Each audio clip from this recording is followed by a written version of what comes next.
Eduardo Vallese, usted es hijo de lo que podríamos llamar el primer desaparecido de la historia argentina, la historia contemporánea, llamémoslo. Podría decirse así.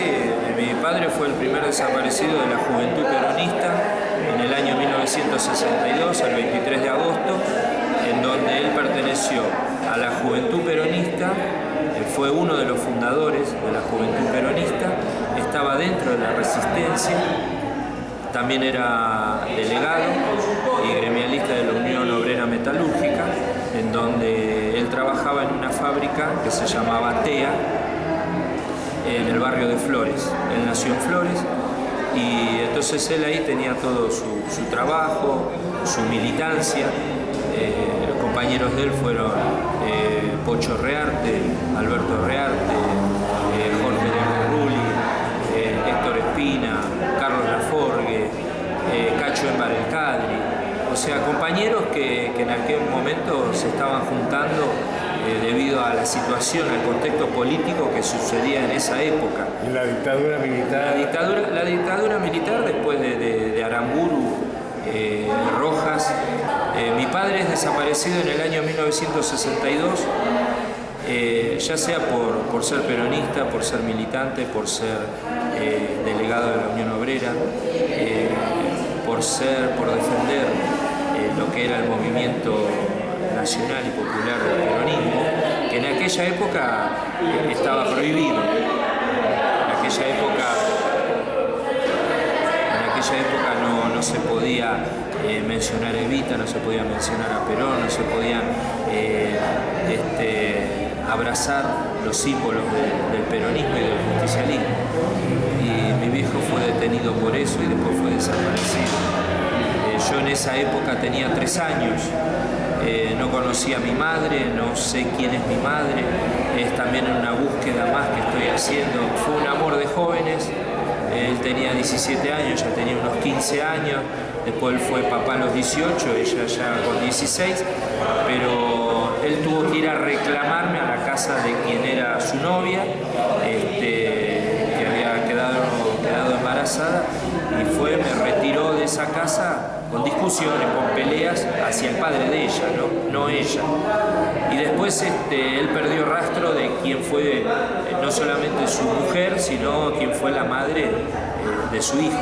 Sabía ya de quién era hijo a los 6 años, porque de alguna manera jugando en mi casa, que yo me quedo al cuidado y con la crianza de 2 compañeras de militancia de mi papá, que era Elvia y Mercedes, que ellas también fueron detenidas y torturadas. Una vez que las largaron después de 40 días, a mí me recuperan porque me habían llevado a otra casa, pero yo voy bajo juez de menores y me internan en un colegio pupilo. Después, cuando yo salgo a los 6 años, yo me doy cuenta realmente de quién era hijo yo. Y se lo planteo a Elvia, quien fue mi madre de crianza y mi madre de corazón, y ella me confirma que sí, que yo era el hijo de Felipe Vallese, pero que ella poco a poco me iba a ir contando la historia, porque yo era muy pequeño para saber algo tan fuerte. Y así fue como de a poco ella me fue comentando, pero cuando yo tenía 13 años falleció. Después me quedé 2 o 3 años más viviendo con Mercedes, pero no era la misma relación. Me fui de mi casa, pasé del 76 al 83 con la dictadura militar, con otro apellido, con el apellido de La Peña, que era el de Elvia. Y así fui como yo de a poco, de vez en cuando iba tratando de cerrar la historia de mi padre, pero era muy difícil, no eran los momentos, no eran las épocas. Y para hacerte un resumen y para llegar a la actualidad, quien me recupera a mí es Eduardo Luis Duhalde. Fue secretario de Derechos Humanos de la Nación desde el 2003 hasta el 2012, durante su función. ¿Ahí recuperás el apellido? Ahí ¿o no? él me recupera primero como persona, como ser humano, me plantea, obviamente él había sido compañero de mi padre, él estaba en la UOM en aquella época, en el área de prensa, junto con Rodolfo Ortega Peña. Entonces él conocía de mi historia, conocía a mi papá y dice, en un momento me dice, ¿vos no te acordás que a veces tenías un llamado y que te hablaba un hombre? Digo, sí, yo algo recuerdo, era él, que cada tanto me llamaba para ver cómo estaba. Y bueno, él en el 2005 que me recupera, comenzamos a trabajar y en el 2006 yo empiezo a trabajar sobre el tema de la recuperación de mi identidad para llevar el apellido de mi viejo. Y bueno, se pone toda la secretaría a disposición. Eduardo Luis Dualde es el primer testimonio que yo presento a la justicia y después voy consiguiendo testimonios en donde se fueron acercando y fueron confirmando de quién era yo. Más otros estudios más distintas documentaciones, hasta que después en el 2011 sale por edicto judicial, sale a través de la Cámara de Justicia, reconociendo mi identidad, reconociendo mi filiación con Felipe Vallese y autorizándome a que yo tenía que cambiar los documentos para utilizar el apellido Vallese. ¿Cuántos años no fuiste vos? ¿Cuántos años? ¿Qué pregunta? Yo creo que fueron 52 años que no fui yo. Hoy tengo 55. Mirá, yo siento un gran compromiso.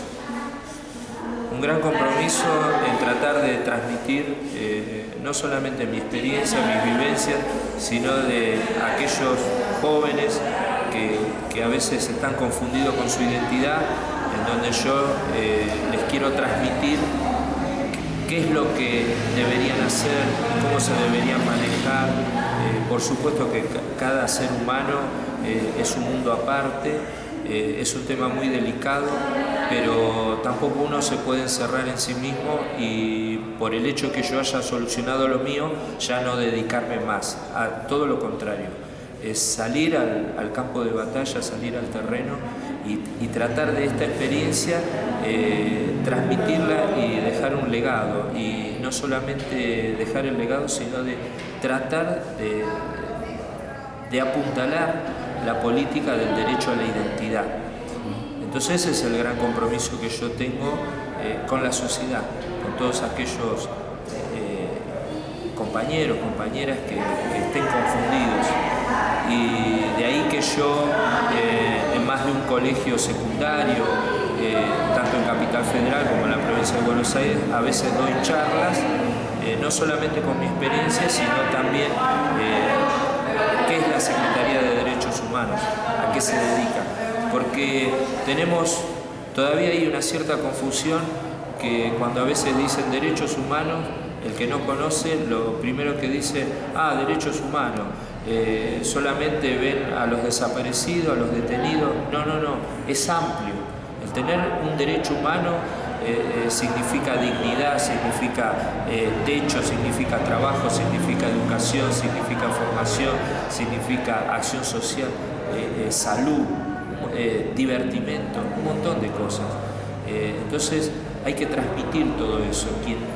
Yo siempre dije y siempre lo pensé antes de trabajar dentro del Estado, para de ahí extraer herramientas y para tratar de repartirlas o compartirlas con el pueblo, con la gente. Y hoy en día tengo esa posibilidad, tengo esa oportunidad que yo de alguna manera fue un sueño. Y ese sueño, esa vida, ese proyecto me lo dio Eduardo Luis Dualde. Yo estoy siempre eternamente agradecido porque él no solamente me dio el trabajo, me incorporó al Estado, sino que me incorporó en la sociedad. Porque yo antes de tener la identidad, antes de tener el apellido, sí, era un hombre grande, iba creciendo, pero tenía mis dudas. No solamente tenía mis dudas, sino que un día me levantaba dando un paso adelante y al otro día daba 2 pasos atrás. ¿Por qué? Porque no tenía un horizonte, no tenía un futuro. Cuando él me recupera, yo logro todo eso. Si se pudiera con un poder de síntesis, porque es difícil el tema, ¿no? Si en este momento alguien estuviera viendo este video y duda de su identidad y tiene miedo a saber quién es, quiero que mires a la cámara y le hables, y le digas qué es lo que tiene que hacer para vencer ese miedo? Bueno, lo que primero que tenés que hacer es convencerte a vos mismo qué es lo que querés de tu vida. Si querés seguir viviendo en la duda o si realmente querés saber la verdad sobre tu identidad y que no te importe lo que venga. O sea, es un paso que tenés que dar y que tenés que estar decidido a enfrentar esa batalla.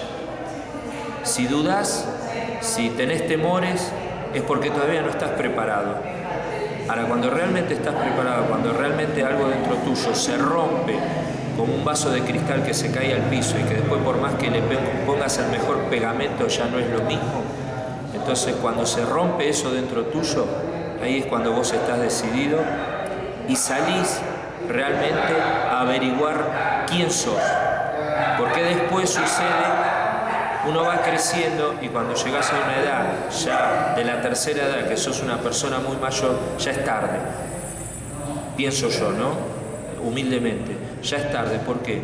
Porque uno a una determinada edad ya no tiene la misma fuerza y las mismas energías que cuando uno es joven.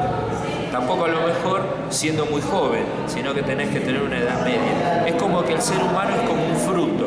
La naturaleza es muy sabia.